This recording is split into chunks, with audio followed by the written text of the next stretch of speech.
മലയാള ഭാഷാ പിതാവ് തുഞ്ചത്തെഴുത്തച്ഛന്റെ 451 സമാധി ദിനം തുഞ്ചത്തെഴുത്തച്ഛൻ സമാധി സ്മാരക ഫൗണ്ടേഷൻ സമുചിതമായി ആചരിച്ചു. ചിറ്റൂർ ഗുരുമഠത്തിൽ സമാധി ഫൗണ്ടേഷൻ ഭാരവാഹികൾ പുഷ്പാർച്ചന നടത്തി. സംസ്കൃത ഹൈസ്കൂളിൽ നടന്ന ദിനാചരണ സമ്മേളനം സി അർജുനൻ ഉദ്ഘാടനം ചെയ്തു. ജാതിക്കതീതമായി പ്രവർത്തിച്ച ഒരു സാമൂഹ്യ പരിഷ്കർത്താവായിരുന്നു തുഞ്ചത്തെഴുത്തച്ഛനെന്ന് അദ്ദേഹം പറഞ്ഞു. ഭാഷാ പണ്ഡിതനായ എഴുത്തച്ഛനെ ചില സമുദായ സംഘടനകൾ അവരുടെ പ്രതീകമായി ചിത്രീകരിക്കുന്നത് അപലപനീയമാണെന്ന് അദ്ദേഹം കൂട്ടിച്ചേർത്തു. 4000 പണം കൊടുത്ത് 4000 പണം 1000 രൂപയായി 4000 പണം ചാത്തുക്കുട്ടി വന്നേരെ നേരെ എഴുത്തച്ഛനെ കാണാൻ വന്നു. അപ്പോ എന്താ മണ്ണാടിയർ എന്താ വന്നിരിക്കണെന്ന് ചോദിച്ചു. അങ്ങനെ ഞാൻ കാര്യം മനസ്സിലാക്കി. പണ്ടിയെക്കുറിച്ച് ഓടിക്കാണ്ടിട്ടുണ്ട്. ഇപ്പോൾ അങ്ങ് ചെയ്ത ധർമ്മത്തെക്കുറിച്ച് ഞാൻ മനസ്സിലാക്കി. അതുകൊണ്ട് എനിക്ക് ഈ സ്ഥലത്തിന് വില വേണ്ട. അതുകൊണ്ട് ഞാൻ ആ 4000 പണം തിരിച്ചു തരാൻ വന്നതാണ് എന്ന് ചാത്തുക്കുട്ടി വന്നയാര് തുഞ്ചത്തെഴുത്തച്ഛനോട് പറഞ്ഞു. എഴുത്തച്ഛൻ മഹാപണ്ഡിതനല്ലേ.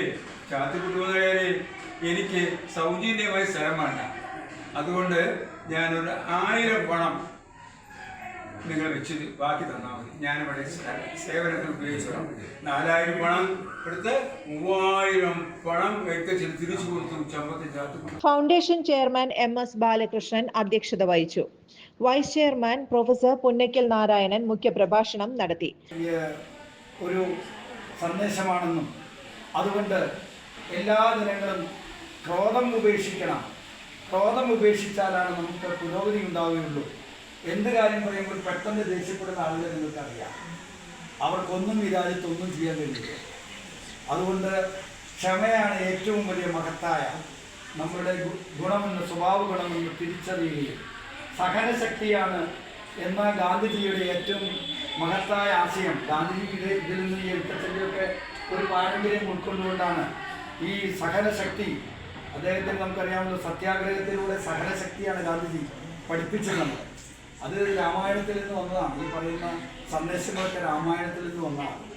ഇങ്ങനെ രാമായണത്തിലൂടെ അനേകം സന്ദേശങ്ങൾ, ഭോഗങ്ങളെല്ലാം ക്ഷണപ്രഭാചഞ്ചലം വേഗേന വെടിയണം എന്നൊക്കെ പറഞ്ഞ് നമുക്കറിയാവുന്നതാണ്. അങ്ങനെ ഒരുപാട് വരികൾ, പ്രബോധനപരമായ ഒരുപാട് വരികൾ, ആയുസ്സും ഓർക്കലി എന്ന് പറയുന്ന ഒരുപാട് വരികൾ നമുക്ക് ഈ രാമായണത്തിലൂടെ നോക്കിയാൽ പ്രബോധനാത്മകമായ വരികൾ നമുക്ക് കിട്ടും. അതുകൊണ്ട് എനിക്ക് ഈ അവസരത്തിൽ നിങ്ങളോട്, കുട്ടികളോട് എനിക്ക് അഭ്യർത്ഥിക്കാനുള്ളത്, നിങ്ങൾ രാമായണം, ഈ അധ്യാത്മ രാമായണം, എഴുത്തച്ഛൻ്റെ അധ്യാത്മ രാമായണം വായിക്കാൻ ശ്രമിക്കണം, വായിച്ച് പഠിക്കണം. അതിൽ പല കാര്യങ്ങളും ഉൾക്കൊള്ളും. എഴുത്തച്ഛന്റെ സാഹിത്യ സംഭാവനകൾ കാലാതീതമായി നിലനിൽക്കുന്നതാണെന്ന് അദ്ദേഹം പറഞ്ഞു. അനേകം രാമായണങ്ങൾ രചിക്കപ്പെട്ടിട്ടുണ്ടെങ്കിലും അധ്യാത്മ രാമായണം കിളിപ്പാട്ട് കഥാഘടന കൊണ്ടും കാവ്യാത്മകമായും മഹത്തരമാണെന്ന് അദ്ദേഹം ദൃഷ്ടാന്തീകരിച്ചു. Head mistress Geetha MN, Davis Kannanaikkal, C Ramachandra Menon, MS Govindankutty, George Thomas, Johnson Kunnampilly എന്നിവർ പ്രസംഗിച്ചു. ജോയിന്റ് സെക്രട്ടറി TN ഗോപിനാഥൻ സ്വാഗതവും ജനറൽ സെക്രട്ടറി KA ഗോവിന്ദൻ നന്ദിയും പറഞ്ഞു. കവി PG പുതുരുത്തി എഴുത്തച്ഛനെ കുറിച്ച് കവിത അവതരിപ്പിച്ചത് ശ്രദ്ധേയമായി. ചുരുങ്ങിയ ചെലവിൽ വീട്ടുമുറ്റത്തൊരു വിളക്ക്, വൈദ്യുതി വേണ്ട, ബാറ്ററി വേണ്ട, പൂർണ്ണമായും സോളാറിൽ പ്രവർത്തിക്കുന്ന ലൈറ്റുകൾ നിങ്ങളുടെ വീടുകളിലോ സ്ഥാപനങ്ങളിലോ എവിടെയായാലും സ്ഥാപിച്ചു കൊടുക്കുന്നു.